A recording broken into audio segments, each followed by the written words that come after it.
There are two words that change how a woman sees you, and neither of them is a compliment. That might sound strange at first. You have probably been told, in one form or another, that attraction is built through what you offer, your presence, your achievements, the warmth you direct toward her. And some of that is true. But there is a layer beneath all of it that most men never reach, not because they lack the ability, but because nobody ever gave them the right language for what that layer actually is. Here is what I mean. Every day, men have conversations with women they are genuinely drawn to, and they walk away from those conversations having said the right things, asked the right questions, shown the right level of interest, and still nothing moves. The dynamic stays flat, the connection stays surface level, and the man is left wondering what he is missing, assuming the answer must be something large and complicated. It is not. What if the thing that makes older men genuinely attractive to women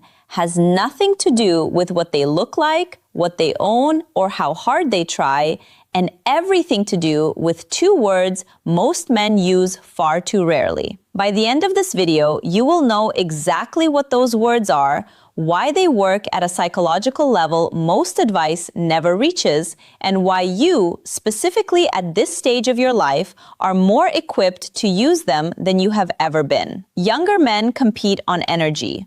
Older men win on something else entirely, and most of them have no idea they are already holding the advantage. This is the thing that tends to get lost in most conversations about attraction and age. The assumption, which almost every man in his 40s or 50s has absorbed at some level, is that age is something to compensate for, that the goal is to remain relevant, energetic, current, competitive with younger men on their own terms. That assumption is not just wrong. It actively works against you because it points your attention in exactly the wrong direction. The psychological reality is this: what women find compelling in men shifts considerably as both people move through life. A woman in her late 30s or 40s is not evaluating the men she meets the same way she did at 25. The qualities that registered as attractive then, high energy, visible ambition, the restless forward momentum of someone still building, carry far less weight now. What carries weight now is something harder to perform and harder to fake. It is the quality of a man who has actually arrived somewhere internally, who is not still trying to prove things, who speaks from a place of settledness rather than striving. The research on this is consistent across multiple studies of adult attachment and mate preference. Women's stated and observed attraction preferences shift toward traits like emotional steadiness, observational depth, and what psychologists call secure attachment expression, the visible absence of anxiety about one's own value as they enter their 30s and beyond. In plain terms, the older man who has genuinely made peace with who he is carries an energy that younger men simply cannot replicate, regardless of how they dress or what they drive. Of course, none of this happens automatically. Having lived a certain number of years does not guarantee any of these qualities, but it does mean the raw material is there in a way it wasn't before.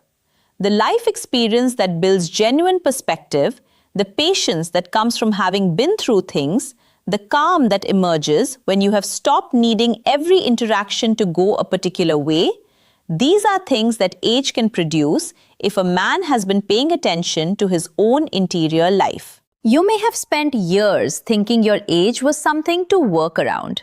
What I am about to show you is that it is actually the engine behind everything that follows.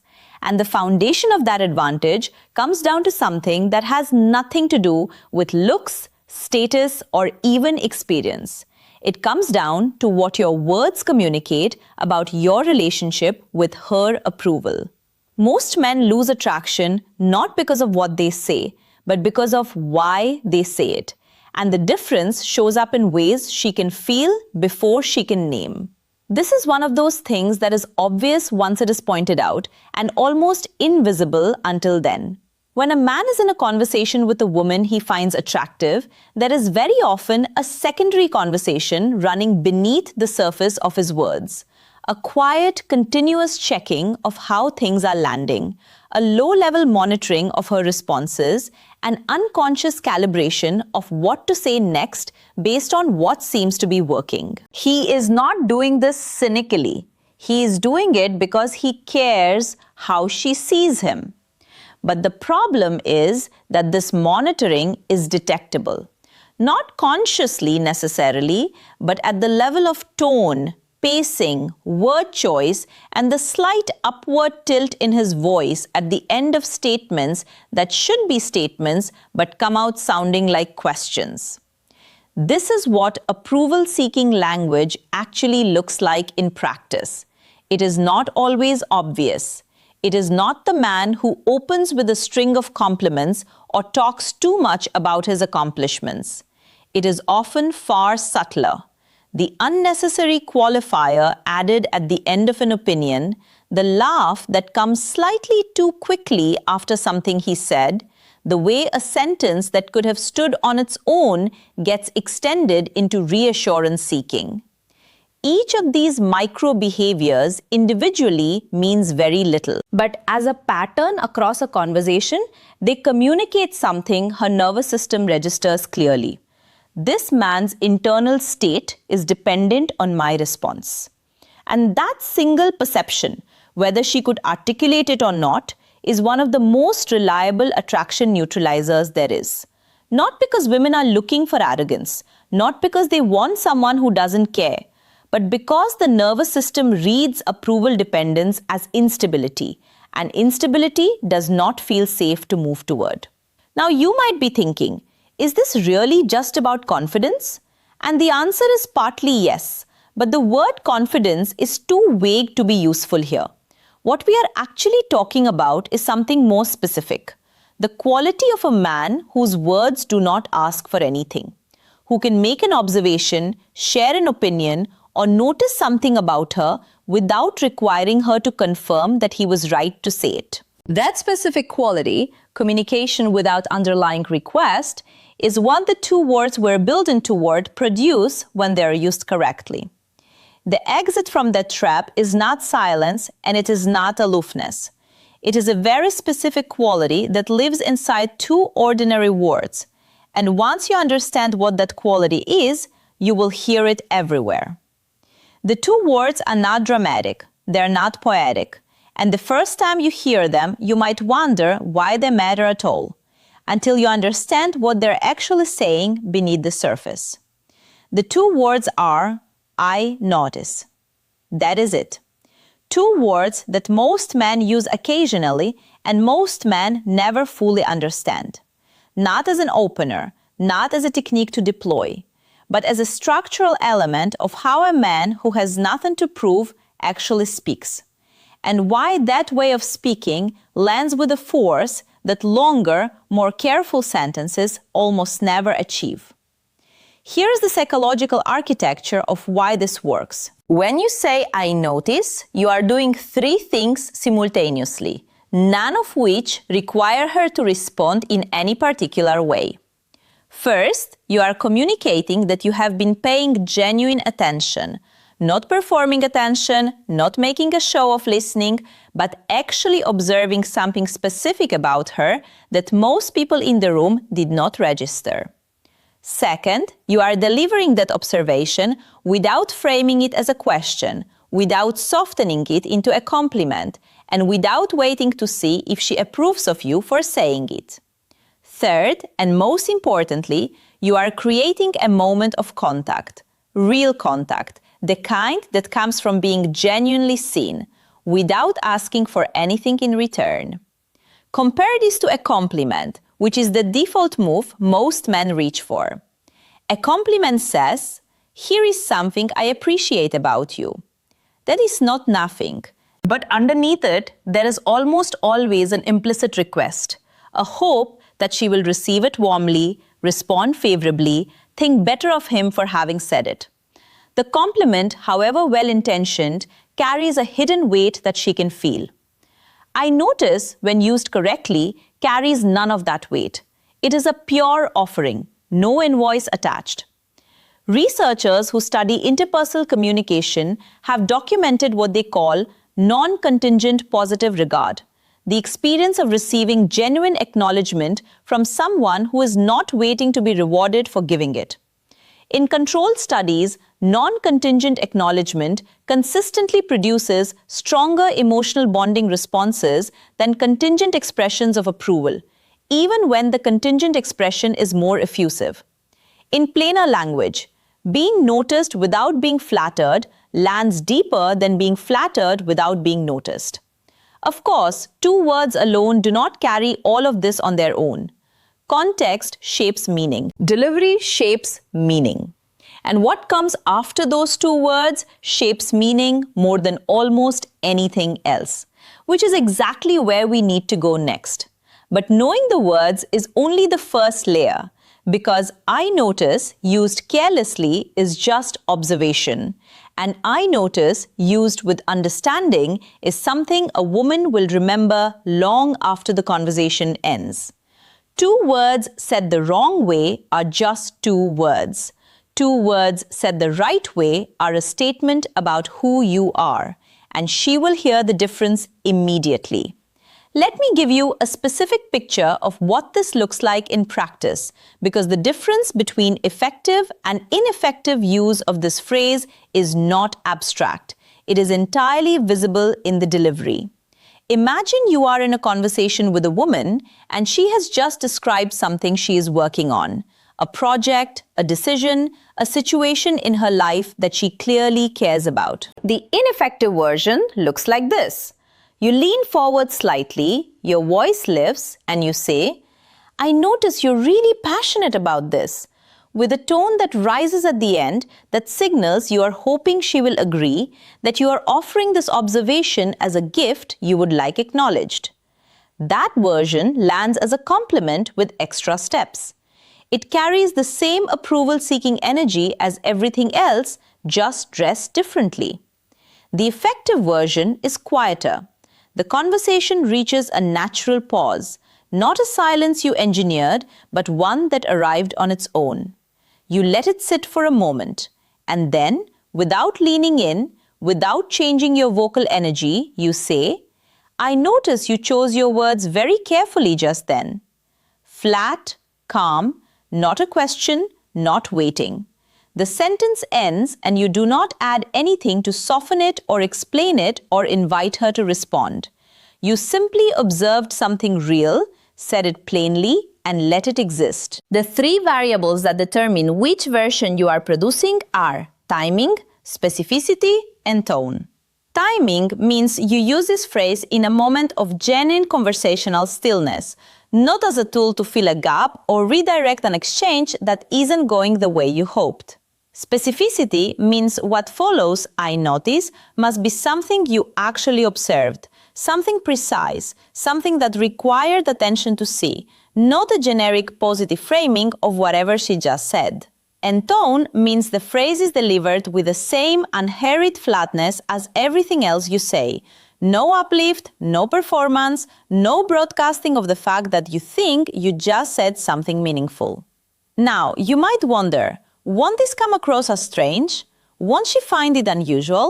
And occasionally, yes, there may be a half second of surprise. But surprise in this context is not a problem.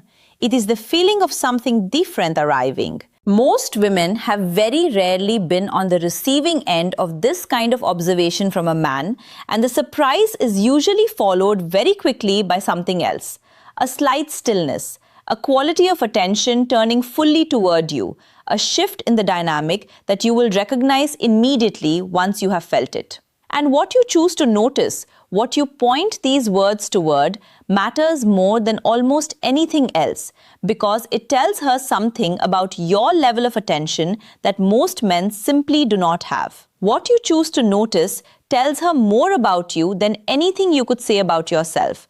And most men spend their whole lives noticing the wrong things. This is the part that most explanations of this concept skip entirely, and it is where the real depth of this practice lives. Because "I notice" is only as powerful as what follows it, and what follows it reveals with complete transparency the quality of your attention. The default move for most men when they think about noticing something about a woman is to move toward appearance. And this makes complete intuitive sense. Appearance is visible, it is easy to comment on, and complimenting it has been the standard script for so long that it feels natural. But appearance-based noticing, however genuine, carries almost no signal distinctiveness. She has been receiving observations about how she looks her entire adult life. One more, however warmly delivered, does not tell her anything new about you. What creates a completely different response is noticing behavior, noticing how she thinks, not just what she says. Noticing the quality of her attention in a group setting versus a one-on-one conversation. Noticing the specific things she chooses not to say when a lesser version of the conversation would have included them. Noticing how she handles a moment of uncertainty, whether she reaches for humor or goes quiet or shifts the subject with a precision that tells you she has thought about this before. Think back to a conversation where a woman told you, perhaps almost in passing, that you were more perceptive than most people she knew, that you saw things others didn't, that talking to you felt different somehow. What she was describing, whether she had language for it or not, was the experience of being noticed at a behavioral level rather than a surface one. And the reason it stayed with her is that this kind of noticing is rare. It requires genuine attention, developed over time across many experiences with people. It cannot be faked. And it cannot be performed by someone who has not actually lived enough to have developed the patience it requires. Before we continue, there is one additional layer to this worth naming directly. Some men, when they first encounter this idea, make the mistake of turning it into a search, consciously scanning conversations for things to notice, filing away observations to deploy later. That turns a genuine quality into a performance, and the performance is detectable in exactly the same way that approval-seeking language is detectable. The goal is not to find things to say. The goal is to actually pay attention, and then, occasionally, to let what you genuinely observed become visible in words. Because what happens inside her when these words land correctly is something that is very difficult to describe, but almost impossible to ignore. And understanding that internal experience is what separates men who use this once from men who understand why it works. She has been looked at her entire life. What she is almost never given, and what she will almost always remember, is the feeling of being genuinely seen. This is worth sitting with for a moment because it explains something that might otherwise seem disproportionate. Why two quiet words, delivered calmly in an ordinary conversation, can shift the emotional register of an entire interaction. Most women, regardless of how confident or composed they appear, carry a particular background experience through their social lives, the awareness of being evaluated. Being assessed for appearance, for warmth, for how well they fit into the picture a man has already formed of what he wants. This is not always an unpleasant experience, but it is a very specific one. And its defining feature is that the attention is ultimately directed inward, toward the man and what he is hoping to find, rather than outward toward her as a full, specific, complicated person. What psychologists call the experience of being truly witnessed, receiving attention that is genuinely curious about who you are rather than what you represent, is recognized across the literature on attachment and connection as one of the most powerful triggers for emotional bonding. The mechanism is straightforward. Being witnessed without being evaluated removes the low-level defensiveness that most social interaction requires. And in that opening, something much closer to actual intimacy becomes possible. When "I notice" is used the way we have been describing, pointing towards something behavioral, delivered without an agenda, carrying no implicit request, it produces a version of this experience. It tells her, in 2 words, that you have been paying a quality of attention that most people around her are not paying.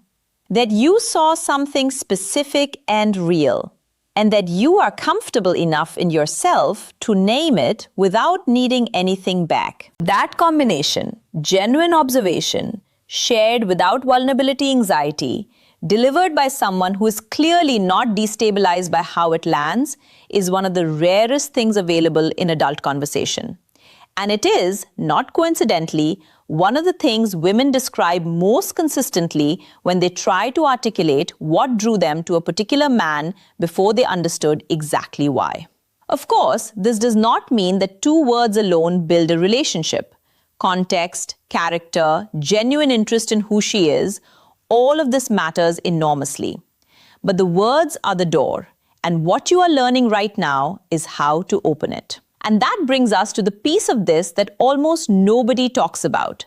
The reason these 2 words work even more powerfully for older men specifically, and why trying to replicate this at a younger age almost never produces the same result. Remember what was said at the very beginning? That what makes older men genuinely attractive has nothing to do with what they look like or how hard they try, and everything to do with 2 words most men use far too rarely. We are at the center of that now. These 2 words are available to any man, but they land differently, much differently, when they come from someone who has actually earned the right to be unhurried. Here is what that means in practice. When a younger man says, "I notice," the words themselves are fine. The intent may be completely genuine, but there is a question underneath them that an experienced woman can feel, almost without knowing she is feeling it. Has he actually developed the attention this requires, or is he performing a quality he has read about somewhere? The words are credible only when the man saying them is credible. When everything else about how he moves and speaks and holds himself confirms that he is, genuinely, someone who has been paying this quality of attention for a long time. That confirmation is what age, lived honestly, produces. The man who has navigated real complexity, professional, personal, relational, and come out the other side without bitterness, without performance, without the need to be perceived as something he is not, carries that history in a way that is visible even before he opens his mouth. His stillness is earned. His patience is real. His absence of urgency is not a tactic. It is what actually being unhurried looks like. And when that man says, "I notice you handle uncertainty differently than most people I know," the words carry the full weight of everything behind them. Not as a display, not as a line, simply as an honest observation from someone who has known enough people in enough circumstances to actually be able to see the difference. This is the advantage most older men are sitting on without knowing it.